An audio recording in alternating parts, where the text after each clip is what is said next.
Picture this. You push open the door of a Castro bar on a fog-kissed night in 1974. Neon lights ricochet off chrome stools, Aretha hums from the jukebox, and the air tastes like sweat, cologne, and possibility. You can almost feel the pulse of liberation. Gay men from all over the Bay show up here to laugh, flirt, and finally breathe freely. You order a drink, glance around, and there he is. A slim young man sitting alone, sketchpad balanced on his knee. He gives you a courteous nod, that polite half-smile people wear when they want to be noticed, but not suspected. You wonder, who brings charcoal pencils to a bar? But curiosity wins. A moment later he's beside you, paging through quick portraits of patrons who glow with exaggerated cheekbones and confident grins. You're flattered when he offers to draw you. It feels intimate, harmless, almost romantic. Yet somewhere in the city's shadows, police will soon find another body, face down in the sand, stabbed many times. And the sketchbook stranger will vanish into the night. Again. How does a killer earn a nickname as playful as the Doodler and still haunt a community nearly half a century later? Tonight, you and I will unravel that riddle. We'll stroll through the Castro's golden era, sit with the survivors who lived to describe their attacker, and confront the ugly force that let him slip away. Homophobia. By the end, you'll know the clues that detectives still chase, the DNA hopes that cling to every swab, and the reward that waits for one tip strong enough to end the silence. Let's set the stage. In 1970, San Francisco decriminalizes same-sex sexual activity. Bars bloom, bathhouses buzz, and the Castro transforms into the beating heart of queer West Coast life. Yet freedom comes with a caveat. The city's broader culture still labels gay men as deviant. Police raids may have slowed, but slurs, threats, and whispered judgments remain everyday hazards. Imagine living out loud only within certain zipped-up blocks. You can dance in the bar, but walking home you still scan over your shoulder.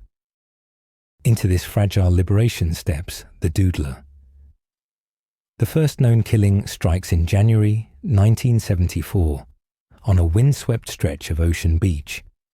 The victim, Gerald Kavanagh, is 31, a Canadian immigrant known for kindness and a shy smile. When surfers stumble on his body, detectives count 16 knife wounds. No wallet, no witnesses, no footprints preserved in the damp sand. Just the medical examiner's note. Defensive injuries on his hands, suggesting he fought desperately. Fast forward 5 months. A dog walker discovers Joseph Stevens in Golden Gate Park, stabbed to death, barely concealed under eucalyptus branches. Stevens, a much-loved drag performer, had lit up stages under the name Jay. Same type of knife, same overkill pattern. Detectives whisper about a serial stabber. Yet the story barely cracks mainstream headlines. Why? Many papers still shrink from printing the word gay. Summer passes. The city's pride parade balloons with color, but the killer keeps rhythm. Klaus Christmann, a married father visiting from Germany, is found near Lincoln Park, his throat slashed. Over a dozen stab wounds across his torso. A visitor this time, not a local, widening the sense of danger. 26 knife strikes, rage inscribed in flesh. By 1975, homicide inspectors privately believe the same man is hunting within gay bars, charming victims with sketches before offering a ride to someplace more secluded. 3 survivors later confirm the pattern. Each tells detectives a similar story. The stranger introduces himself with a drawing, says he's an art student, and slips in a casual remark hinting that being gay disgusts him, as though testing their reaction. Then, after a drive to a beach or park, he attacks. One survivor, a well-known entertainer, fights back with all his stage-honed agility. Another, a diplomat, uses military self-defense training to escape. Their statements give police a composite. 20 to 30 years old, African-American, slender, perhaps 6 feet tall, wearing Navy-issue watch caps and thick wire-rimmed glasses. Yet none of those brave men agree to testify in open court. They worry that publicity will out them, evaporating careers overnight. Can you blame them when even the local newspaper prints addresses of gay men arrested in bar raids? Silence, in 1975, is often the safest closet. The Doodler continues. May 1975, Harold Gullberg, a Swedish sailor, turns up on a golf course by Lake Merced. Deep chest wounds mirror earlier attacks. This will be the 5th confirmed homicide. Off the record, detectives suspect as many as 16. But the math never makes the front page. Let's pause here. If victims had been hetero couples attacked in Lover's Lane, would City Hall have thrown the entire budget behind round-the-clock task forces? That's the question LGBTQ+ elders still ask. Homophobia didn't just hinder the investigation, it muffled society's alarm bells. Tips dried up, witnesses vanished, and a killer folded back into the crowd. Fast forward to the 21st century. Cold case DNA techniques begin solving crimes long written off as unsolvable. You know the litany. The Golden State serial murders cracked in 2018. A decades-old rape in Maryland solved through genealogy in 2019. Suddenly, San Francisco's Homicide Bureau peers at boxes of evidence gathered in the 70s. Did anyone save cigarette butts, victim clothing, or that faint smear on a knife handle? Miraculously, yes. Technology now reads what old microscopes could only guess at. 2 detectives retrieve envelopes yellowed by time. They rush them to the lab. Mitochondrial DNA profiles emerge, partial but promising. The department announces a $100,000 reward for information, hoping the cash shakes loose memories buried beneath 45 years of fear. A new composite sketch, aged to reflect a man in his 70s, splashes across social media. You scroll past the image on your feed and feel a chill. What if he's someone's soft-spoken grandpa now, bagging groceries in Pacifica, still sketching faces while sipping coffee at Pete's? The public response is swift. Tips stream in, dozens at first, then hundreds. Retired Officer Dan Cunningham, now lead on the case, reveals that one name pops up again and again. A person of interest identified in 1976 but never charged. The suspect lived in the Tenderloin, worked a mundane service job, and had a reputation for homophobic remarks. He also attended a psychiatric facility after an assault arrest. All threads line up, almost. Detectives still need the forensic slam dunk. Yet evidence is fragile. Seawater erodes fibers, and lab contamination waits like a vulture. Analysts double glove, whisper silent prayers, and load microtubes into sequencers while the city holds its breath. You can picture genealogy experts rooting through public databases, hunting distant cousins who might narrow the family tree to a single trunk. But privacy laws tighten. Some donors yank their data.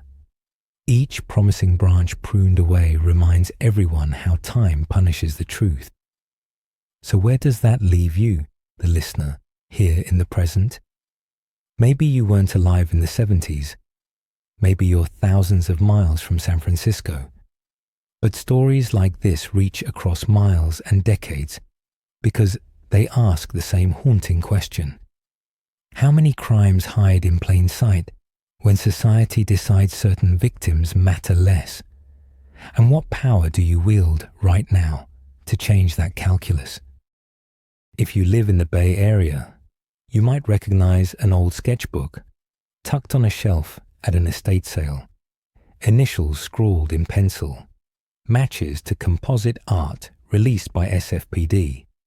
You might overhear a nursing home resident bragging about youthful misdeeds.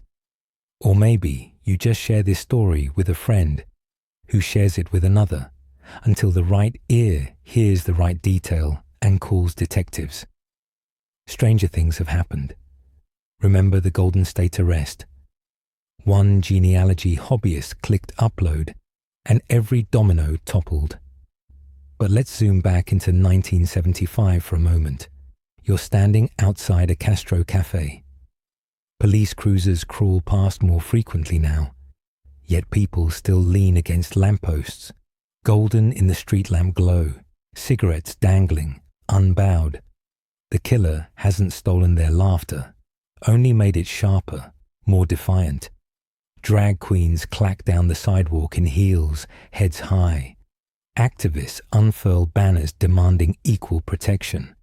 Harvey Milk himself will soon ride that wave straight into City Hall. Against that backdrop of resilience, the Doodler's cowardice looks even starker. He hides in shadows while the community he targets steps into spotlight after spotlight. Years roll on. AIDS ravages the same streets the Doodler once prowled, rewriting priorities for countless families and law enforcement budgets. Many original detectives retire. Some victims' families relocate or pass away. Files shift from active to dormant, then to pending further leads, until they almost vanish. Yet trauma works like a long-burn candle. It never fully gutters out. Somewhere a sister keeps yellowed news clippings in a shoebox. Somewhere a bartender remembers wiping graphite smudges from his counter after each unsolicited portrait. Memory, like evidence, waits for daylight, and daylight might finally be here. Modern investigators collaborate with LGBTQ+ historians to rebuild the victim profiles, not just as crime stats, but as lives. Gerald loved photography. Joseph adored Broadway ballads. Klaus mailed postcards home describing San Francisco as a city of dreams. Harold wrestled with his orientation, yet longed for companionship. Telling their backstories reshapes them from statistics into breathing people, people like you. Why does that matter? Because empathy fuels justice. When listeners know the stolen joys, they push harder for answers. You can't shrug off a murder when you just imagine the victim singing show tunes in your passenger seat. Let's glance ahead. If genetic genealogy aligns with that long-suspected name, prosecutors will need living witnesses or surviving evidence to link opportunity and motive. Those 3 brave survivors all still walk this earth. They've aged, but their memories remain crisp. Anonymity isn't the life or death barrier it once was. Society changed. Coming out no longer sinks careers the way it did. Perhaps one, or all, will testify if asked again. Imagine the courtroom. A defendant, frail, yet still hiding behind those wire-rimmed glasses, facing men he once tried to silence forever. It would be a reckoning decades overdue. You might wonder, will such a trial heal everything? Probably not. Justice rarely arrives in a neat package. But accountability flips a crucial switch.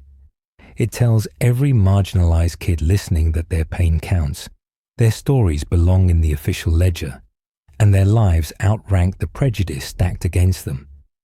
That, on its own, is a victory. We're nearing the end of our walk through fog and neon, so let's gather the threads.